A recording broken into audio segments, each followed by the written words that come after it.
Let's step through your major assignments. These are apart from the weekly learning modules. The first one that you have is a reflection paper. It is due in session 5 and it's worth 10% of your final grade. This is a 2 to 3 double-spaced paper written in APA format that encourages you to reflect upon your own school experiences. Read the description here, and then let's go on. The second assignment is your personal philosophy paper, and this is due in session 9. It's worth 20% of your final grade. Again, written using APA format. It allows you to think about your own philosophy of education. And we'll be covering some of the major philosophies in and of education in this course.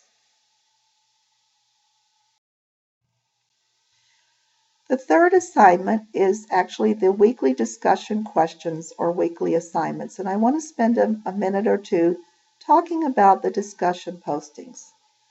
There will be 15 learning modules, and some of those will contain discussion postings. For example, this week contains a discussion posting.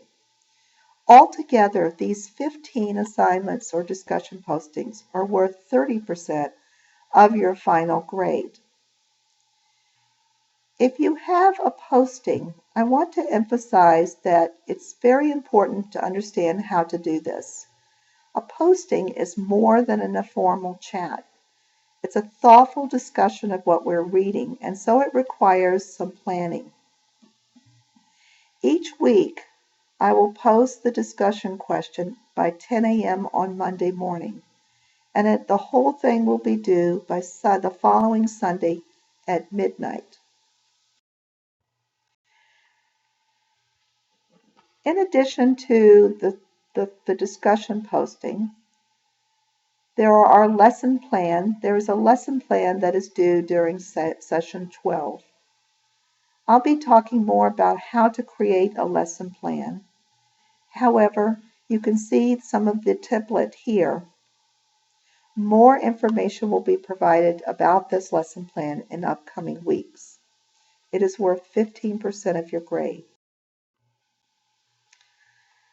A fifth major assignment is your fieldwork observation and interview report due the next to the last session, session 14, and it is worth 25% of your final grade.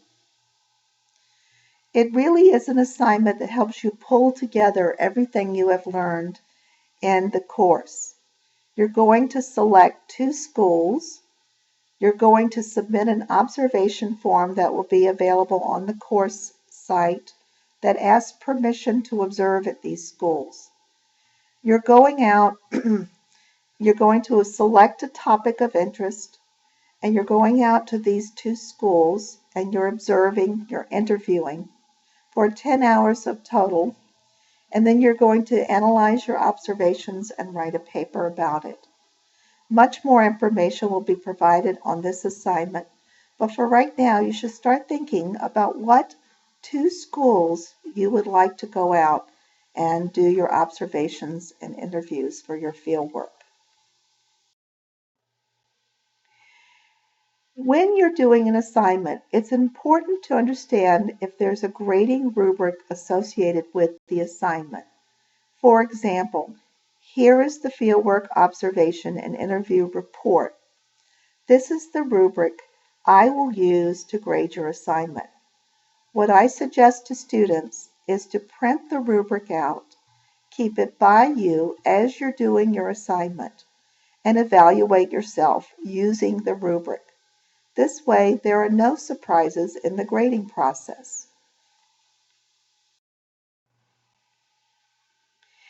Here are some course policies and requirements, pretty much what we've been talking about before.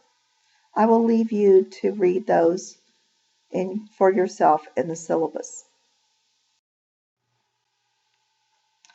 Here is a listing of the assignments we discussed, and again, the percentage points that they are worth for the course. At the bottom of this screen, you see a grading scale. So for example, if your your overall score comes to an 88 in the course, you will be receiving a B+. I have included a bibliography of interesting articles, books, and other information. If you wish to do more reading, you can look at the bibliography and do so. A list of electronic resources is provided here. Some of these are links to professional associations in education. It's worthwhile to start checking these resources out, find one or more that you like, and become members. Belonging to a professional organization helps you to develop those professional dispositions of which I spoke earlier. This concludes this two-part learning lecture that was part of Learning Module 1. If you have any questions about any of this material, please do not hesitate to email. My email contact information is provided again in the syllabus. It's in Heilbrenner@mercy.edu. Thank you for listening.